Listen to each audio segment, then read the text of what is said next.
Good morning, everybody. Happy Monday. We have an amazing show for everybody today. What do we have, Crystal? Massive, massive breaking news this morning. First of all, the Iranian president is dead after a helicopter crash in a mountainous region. We're going to have Dr. Trita Parsi on to talk about that and what the implications are, which of course are massive. That is not the only massive breaking news we have this morning, though. The International Criminal Court prosecutor has issued an application for arrest warrants against Bibi Netanyahu, Yoav Gallant, along with 3 top Hamas leaders. We have that applications and the crimes that he alleges. There are reasonable grounds to believe that these individuals were involved in committing, so we'll break that down for you as well.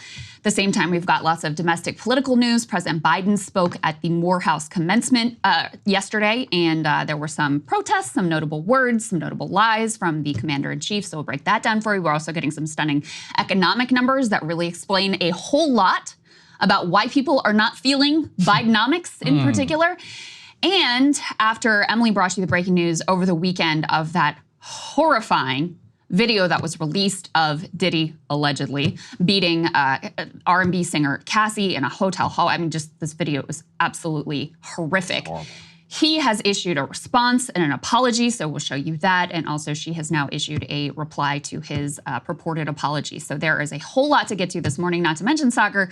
We have our own big news here with regards to breaking points, which is for all of you premium subscribers. We have moved the show to Locals. Your subscription is now on Locals, and we are also now cross-posting the show on Rumble, so it's still on all of the platforms you guys know and love. Yes. But it's also going to be on Rumble, and we'll be doing a little bit of exclusive content over there on Rumble as well. Exactly right. Thank you very much, Crystal. Now, for those who have been wondering, we have some questions. Actually, the transition has been very smooth. We did so much work behind the scenes to make sure that it was basically one click. You can log into your subscription. You don't have to re-enter your password. Or you don't have to resubscribe or any of that. Everything don't have to enter in your credit card again. Ported over. Exactly. Now, for why, we did a whole video explaining why we're moving over to Locals. You can go and watch that either on our YouTube or on our Rumble channel. But one of the features that we're most excited about is the app. And as you guys can see actually right here, the app really is incredible. It was one of the major things that we were really happy about in our transition. So you guys can see I have the video that was our Locals announcement. There's a comment section. One of the things that we love most is you can just seamlessly turn it. You can watch everything here on your phone. You get a notification actually via the Locals app.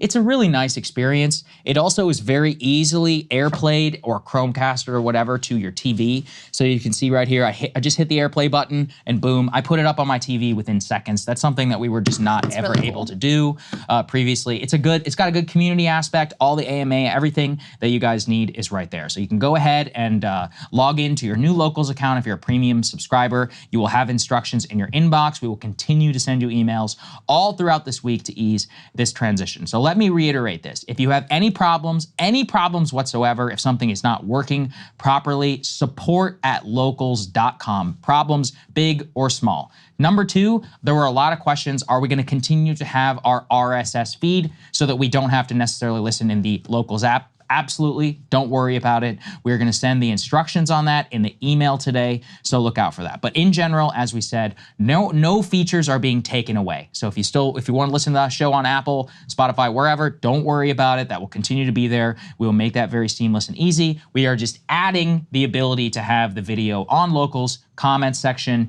your premium subscription, everything will be there. And yeah, it has some cool features. We really like it. As Crystal said, we'll have some exclusive content on Rumble once a week or so you guys can look out for some of that. But we're just adding things here at Breaking Points. And like we said, we did a very long video just about why we're doing this on the heels of our 3-year anniversary. So please go and check that out if you're interested. Yeah, 2 big takeaways. Premium subscribers, check your email.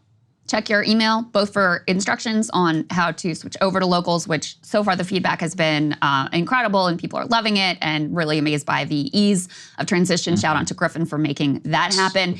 Check your email, and if you have any problems at all, any questions, whatever, support@locals.com. Part of this, part of the deal and part of why we switched over is concierge support service to make sure you guys are getting what you need. So they have a live chat and everything. It is really nice. Well, the news gods, whenever it rains, I guess it really pours. So what we have over here is a shocking development. The president of Iran has now been confirmed dead after a helicopter incident. Let's go ahead and put this up there on on the screen. This is the first footage that has actually emerged from, it appears, a helicopter crash that happened amidst a torrential storm. The storm conditions are absolutely shocking. We do, however, have on standby our friend of the show, Dr. Trita Parsi of the Quincy Institute. He's going to help us break down what exactly all of this means. Good to see you, sir. Thank you so much for joining us last minute. Thank you for having me.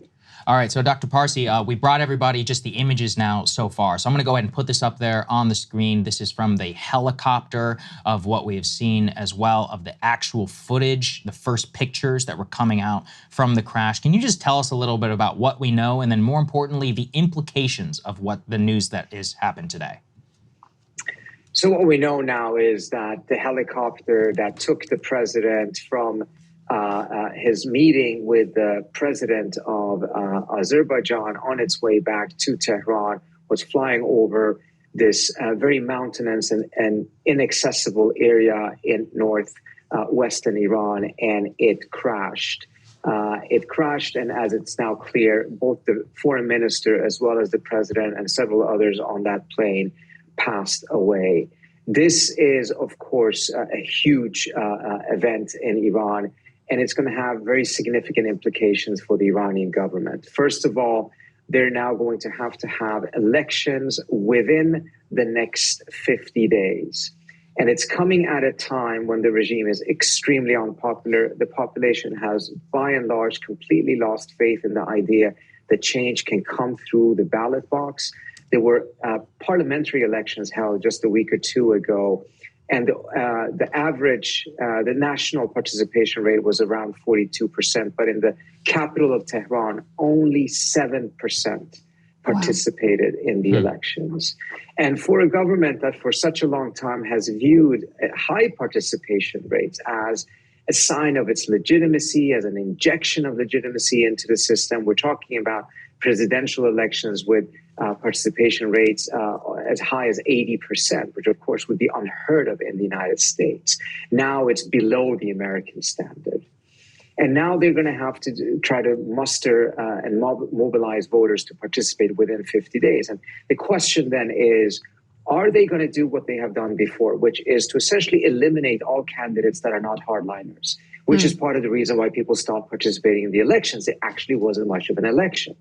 But they did so because they wanted to consolidate their power, and they wanted to particularly do so at this very, very sensitive junction, because the current supreme leader, who's 85 years old, is likely to pass within the next couple of years. And they want to make sure that the next supreme leader is also a hardline conservative. To do that, they need to consolidate all levels of power, all institutions of power in their own hands during this period. But that is coming at the expense of a degree of support, or at least acceptance of the regime from the population, and a belief amongst the larger population that there still are ways in which they can improve their lives through participating in the system. That has now to a large extent been lost, and the question is, are they going to put up another series of conservatives for people to choose from and risk a very, very low participation, or will they actually allow it to be real elections with a much broader base set of candidates, which could increase participation, but also then would likely come at the expense of the conservatives controlling all institutions of power in Iran. So the question is, will there be a real choice or a feeble illusion of a choice? I wanted to ask you, Dr. Parsi, Colvin, if we could put A5 up on the screen. We've all seen these images of the incredibly difficult weather conditions, which are an important part of the context, obviously, of this fatal helicopter crash. Nevertheless, especially coming as it does right now at a peaking moment of tension between Israel and Iran, there are going to be questions about potential foul play. Do you see any indications of that? And do you suspect that there will be those in Iranian society who suspect that this may have been not just a terrible tragedy, but that some sort of foul play was involved here? There's no evidence at this point that there has been any foul play, but in a society that is so mistrusting of the media, which actually is somewhat similar to the U.S. society at this point, in which conspiracy theories are abound, and which there is massive distrust of the government as a whole, there is inevitably going to be people who will believe that something else may have happened. I think the most convincing reason as to why that no foul play actually was taking place is just the images that you showed. It was clearly very, very bad weather conditions that not only caused the crash of the helicopter, but actually also took more than 12 hours for them to be able to find the plane because of these weather conditions.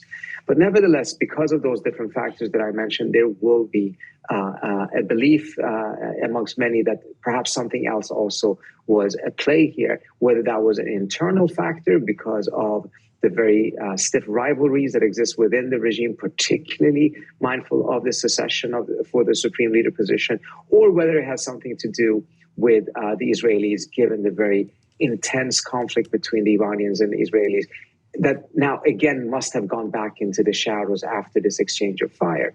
And I find it quite fascinating that the message from the government is very clearly that this was an accident. They are not blaming directly Israel or external powers. At best, they're saying that this is the fault of U.S. sanctions because U.S. sanctions is a key reason as to why the Iranians don't have spare parts for their helicopters and airplanes.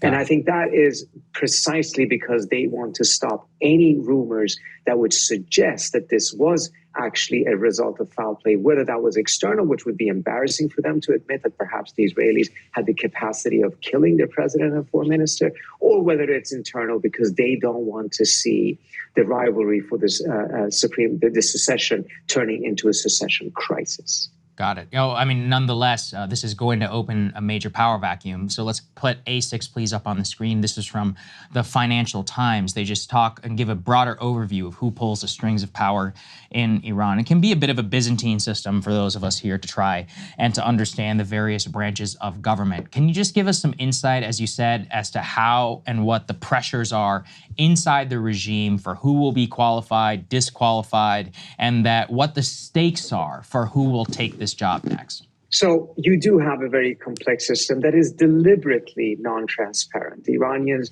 do not want the outside world to fully understand how the system works because they believe that it gives them a degree of protection. And this is largely because of the fact that Iran was not colonized by the Brits, but the British and the Russians were very adept at playing the Iranian political system in the 1800s, much to Iran's detriment. So one of the reactions to that is to actually try to have a system that is inexplicable to certain parts to the outside world because they believe it protects them from foreign intervention and manipulation. But what we can say is that the supreme leader, of course, is the most powerful person within that system, but he is not supreme despite of his title. He cannot rule in any way, shape, or form he wants because power is nevertheless dispersed throughout the system.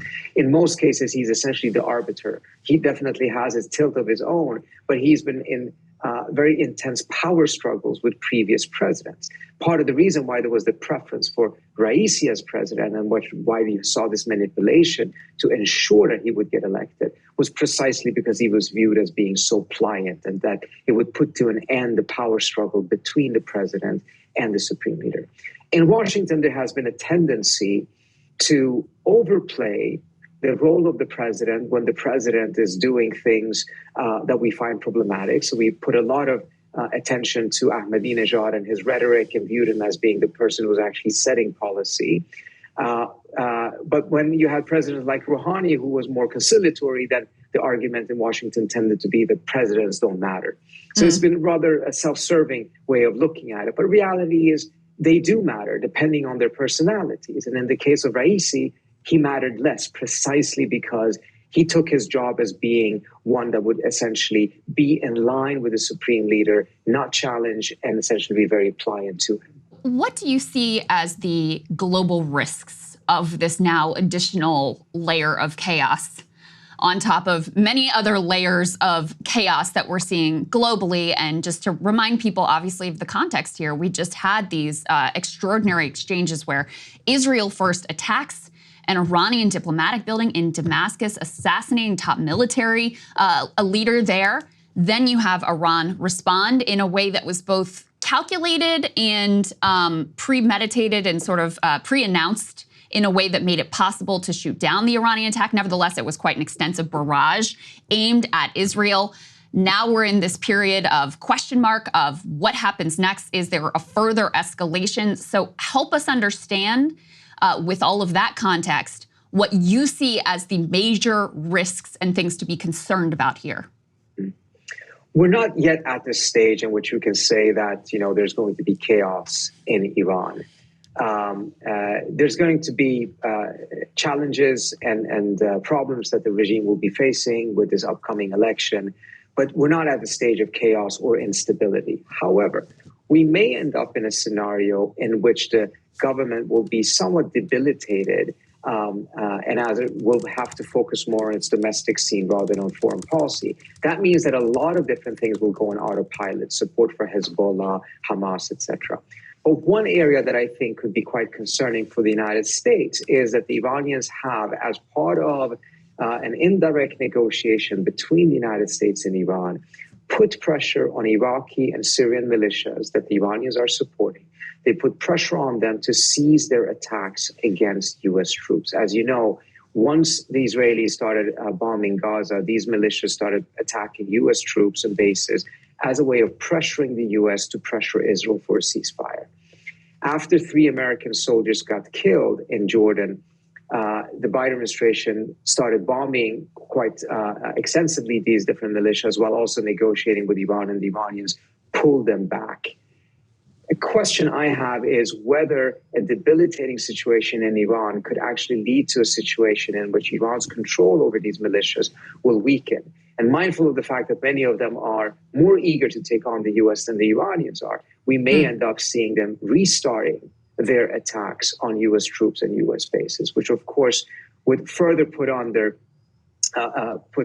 focus the fact that this type of a situation will likely continue and will blow up again as long as you have the war in Gaza continue with no ceasefire. And it will come at a very bad time for the Biden administration. Just want to emphasize for people how counter-narrative what you just said is. You basically are indicating Iran is a moderating influence on these militias, which is the opposite of the presentation we typically see in the American press. Hey guys, if you like that video, go to breakingpoints.com, become a premium subscriber, and help us build the best independent media organization on the planet. That's right. We're subscriber funded. We're building something new. We want to replace these failing mainstream media organizations. So again, to subscribe, it's breakingpoints.com.